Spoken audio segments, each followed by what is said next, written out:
Okay, so get ready because today we are diving into something pretty amazing. The stained glass windows at Union Church. In Pocantico Hills, New York. Yeah, exactly. What's so cool about these windows is that they're not, just beautiful. I mean, Yeah. they tell stories, they explore biblical themes, they even offer like a little peek into the Rockefeller family history. Yeah, like a whole visual symphony, right? Yeah. I mean, where light and color, like, become these instruments of storytelling. Oh, I like that, yeah. And we've got like two master composers, right? Yeah. Matisse and Chagall. But their styles are so different. I don't know, they just work together in this space somehow. It is a striking contrast. Matisse's Rose Window, his final masterpiece, by the way, is just this symphony of abstract shapes, vibrant colors, all created using paper cutouts, actually, Oh, wow. because of his, declining health. So it's almost like he's challenging us to find our own interpretation in its abstract beauty, Yeah, it's like a puzzle, You have to Right. piece together the meaning from the colors and shapes. Right, Yeah. exactly, yeah. And then you have Chagall's Prophet series. And it's so interesting how David Rockefeller himself, I mean, he actually remembered Oh, wow. Chagall suggesting this theme, like actually connecting the shared significance of these prophets in both Jewish and Christian traditions. Oh, I love that. Right. Yeah. It really shows how powerful these figures are, that they can transcend like religious boundaries. Yeah. But what I find even more remarkable is how Chagall, known for his like crazy, vibrant palette, Right. he actually intentionally muted his colors in some of the windows to complement, like to harmonize with the rose window. Oh, interesting. Yeah, it's subtle, but it like speaks volumes about his respect for Matisse's work and how he knew these windows would kind of play off each other. Oh, that's so cool. So Yeah. it's like a conversation between these two, artistic Yes, giants. exactly. Each Yeah. responding to and like enhancing the other's voice. Yeah. Now let's look at Chagall's Prophet series, Okay. starting with two windows that really show a captivating contrast. Elijah's Ascent and Jeremiah's Lament. Oh, I like that. Yeah. Contrasting pairs, it's like setting two musical movements side by side so you can hear the difference in the emotion. Precisely. So in the Elijah window, boom, there's this burst of like fiery yellow, Wow. representing his dramatic like ascent to heaven. And Chagall uses animals, horses of fire, this like hovering dove, Wow. to really emphasize the movement, the intensity of this miracle. Yeah. It's a celebration of like divine power and this prophet's total unwavering faith. It's like you can almost hear the rush of the wind and the crackling fire in that window. Right. But then directly across from all this, like this spectacle of fiery joy, we get the Jeremiah window. And the mood, I mean, it shifts dramatically. Oh, wow. Yeah. Yep, Like yep. suddenly we're confronted with this solitary figure kind of cloaked in these like muted greens and browns. His face is downcast. It's heavy. Yeah, it's like Chagall is saying that even in this space that's, dedicated to faith and hope, Right. there's still room for like the darker side of things, of human experience, what I mean? Yes, exactly. And Jeremiah, he was the prophet who foretold the destruction of Jerusalem. Right. So he like embodies that struggle, the lone figure, the heavy colors, even the single rope of golden yellow. Yeah. It all speaks to like the weight of his prophetic burden. Yeah. His internal struggle. Like, how do you reconcile your faith with the pain that you see coming? It's a reminder that faith isn't always, sunshine and roses. Right. It's about grappling with, with doubt and despair, but still finding a way to hold on to hope. Absolutely. Now we're going to shift from this intense, like emotional intensity to a more contemplative vibe. Okay. Let's look at the Daniel window, which is, placed very intentionally near the rose window. Oh, yeah. I was reading about how Chagall muted the colors in this one. Right. To work with Matisse's piece, it's like sometimes a whisper is just as powerful as a shout, right? Precisely. Yeah. And in this quietness, we see Daniel ascending, guided by the Archangel Gabriel. It's a subtle nod to Daniel's gift of, interpreting dreams and his like profound spiritual insight. This is the prophet who navigated like the crazy complexities of the Babylonian court, Right. deciphering visions and staying strong in his faith, Yeah. even in a totally foreign culture. So while Elijah's is like faith and action, Daniel's is more like, Internal. yeah, inner strength, yeah, and spiritual guidance. It's really interesting how Chagall uses color and how he sets it all up to, express these different sides of faith. And let's not forget the enigmatic Oh, yeah. cherubim window. Yeah. It's a really fascinating reinterpretation of a traditionally, um, I guess, fearsome figure. Cherubim, yeah. The Yeah, guardians of paradise, right. often shown as these fierce beings with swords and shields. But here, Chagall gives us this serene, like, welcoming, even feminine form. Yeah, it's a big departure, right? Yeah. And it raises interesting questions about how we perceive, like, the divine, Yeah. especially in context of the Garden of Eden. Right. Right. It's like he's saying that the divine isn't all about power and judgment, but about compassion and nurturing. Right, exactly. Yeah. And let's not forget where he placed the cherubim Yeah. in the Garden of Eden. I mean, this is where, like, humanity's story begins. Right. Where, like, the seeds of sin and redemption are sown. Right. So by showing the cherubim as this, like, welcoming figure, it's like Chagall is hinting at the idea of reconciliation, Yeah. of returning to grace. It's a different way to think about the fall from grace. It's not about punishment. It's about the possibility of, like, forgiveness and renewal. Precisely. And this theme of redemption, it seems to, like, echo throughout the whole prophet series, Yeah. especially when you think about how he pairs Ezekiel and Isaiah. Ooh. Okay, tell me about that. How do those two connect to that idea of redemption? Well, Ezekiel, who's shown in this vivid, like, circular motion, Right. represents, like, totally unwavering acceptance of God's word. Okay. He's shown receiving the holy book from an angel, and his posture just suggests this, like, resolute faith in the middle of, like, chaos. Mm-hmm. It's like he's saying, even when everything seems lost, there's still a divine plan. It's unfolding. So it's a powerful image of, like, finding strength Right. and guidance in the middle of all this uncertainty. Exactly. And then you've got Isaiah, who's shown in this, like, much softer, more ethereal style. His window is full of, like, subtle colors and abstract elements, Yeah. reflecting his awareness that all this worldly stuff is fleeting. But there's still this hopefulness, right? It's earthly things fade, Right. but there's a deeper truth that remains. Exactly. Isaiah's prophecies, they often focus on the coming of a Messiah, Mm. right? A savior who's going to, like, restore justice and bring peace to the world. Yeah.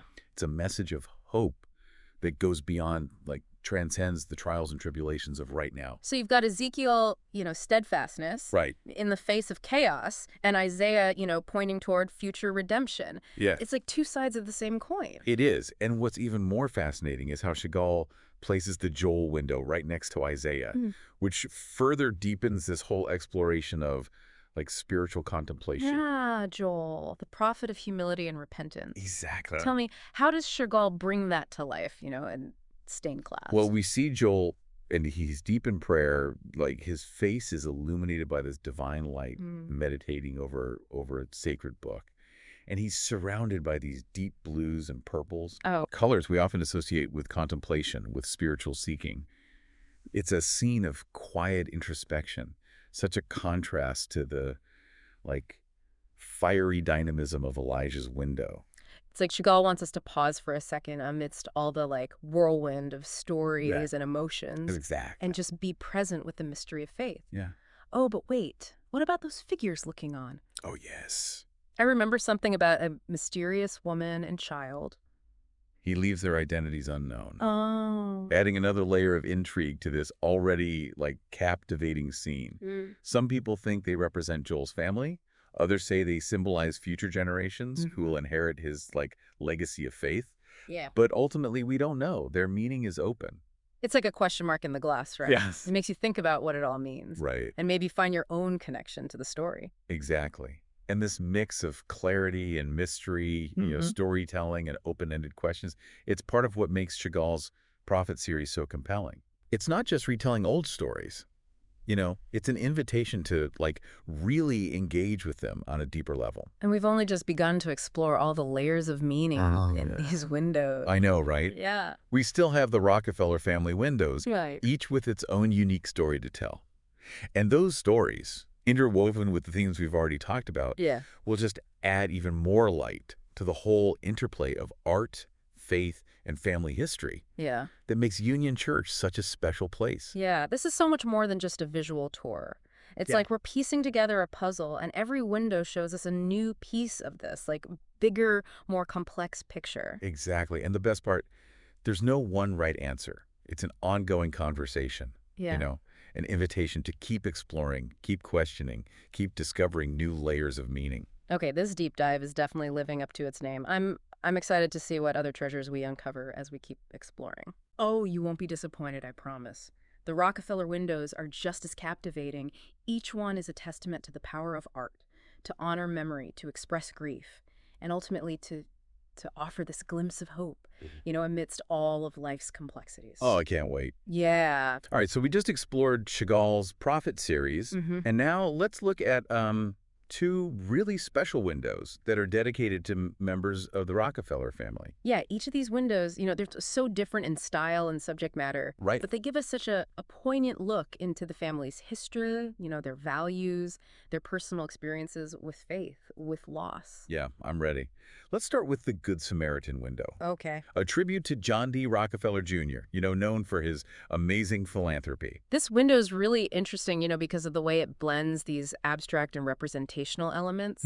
Like, we see these key moments from the parable, vividly depicted, Mhm. the traveler getting attacked, the Samaritan's act of compassion, the journey to the inn. But Chagall also adds these symbolic elements Right. that make you think deeper. Yeah, like there's the man climbing a ladder, the bird carrying a piece of the globe, those floating figures. It's Yeah. like he's saying, hey, there's more to this story than what you see on the surface. Exactly. And that's where the connection to John D. Rockefeller Jr. gets really interesting. Okay. Some scholars think that the figure climbing, like ascending, might represent Rockefeller himself, Oh, wow. rising to heaven, like a symbolic depiction of his spiritual journey. That adds a whole new layer. That Right. it's not just about the parable. Right, exactly. It's about how it reflects like the values and the legacy of the man it's honoring. Exactly. And, the parable of Good Samaritan, it's not just some, feel-good story. Right. It was a radical challenge to Mhm. the social norms of Jesus' time. Yeah. It asks us to expand how we define neighbor, Mhm. to include people outside our circle, people different from us, even people we might consider our enemies. Wow. You know, That message really resonates with Rockefeller's own commitment, to helping people in need, right? regardless of like their background or their beliefs. It's like the window is saying true compassion doesn't see boundaries, it extends to everyone. Exactly. And that brings us to the other Rockefeller window, the Crucifixion, Okay. which is dedicated to Michael Rockefeller, who, Huh. died tragically young during an anthropological expedition. Yeah, this one is like full of symbolism and personal touches, right? It is. Reflecting the family's grief and their love for their son. It's so moving. The verse they chose, seek and ye shall find, Right. it takes on a whole new meaning when you think about Michael's life.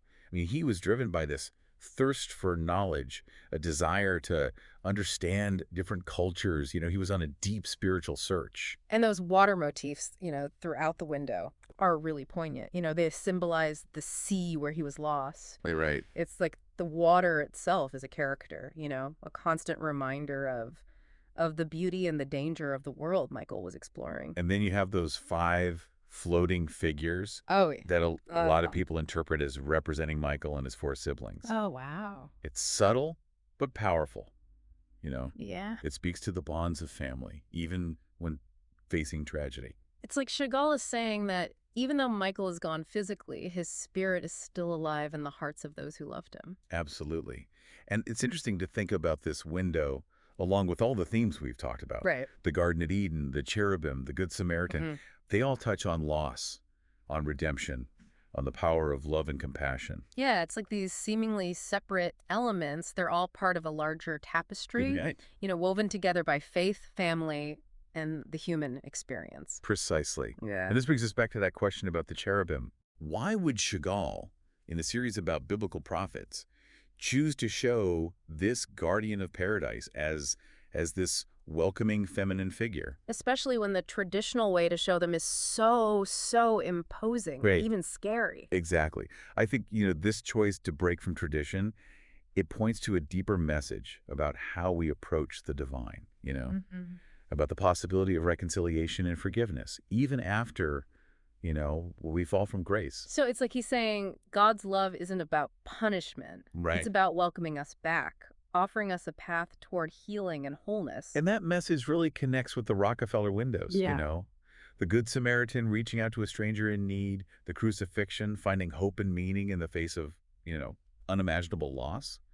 Both stories, in their own way, talk about the possibility of redemption, Yeah. of finding light in the darkness. It's like Chagall saying, don't think of these biblical stories as just something that happened a long time ago. They Right. reflect our own lives, our struggles, our search for meaning. Exactly. Mm-hmm. And that's the beauty of these windows. They're not just like static pieces of art, they're dynamic. Yeah. They're catalysts for reflection, for conversation, for exploring the deepest questions we have as humans. So we've gone from, the fairy ascent of Elijah to the quiet contemplation of Joel, Mm-hmm. from the Good Samaritan to the grief in the Crucifixion. And what we see is this interconnectedness, Right. a tapestry made up of art, faith, and the things we all experience as humans. Indeed. And what's really amazing is that the tapestry is still being made. Yeah. Every person who stands before these windows, they bring their own experiences, their own questions, their own way of seeing things, Right. adding another layer to what's already there. It's like these windows are a conversation that never ends. Right. A dialogue across generation. Exactly.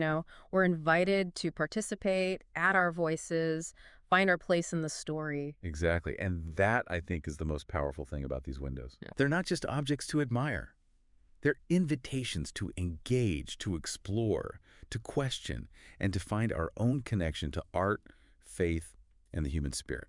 Wow. It's like we went on a journey, Mm-hmm. not just through art and history, but through like all the complicated stuff about being human, from those prophetic visions to like personal loss. These windows really do touch on everything. It is pretty amazing how much depth and emotion, Chagall and Matisse, they really packed it all into these stained glass canvases. Yeah. They're like visual parables, each one telling multiple stories at the same time. Yeah. What really got me was how these windows make you see those familiar stories in a new way, like the cherubim, right?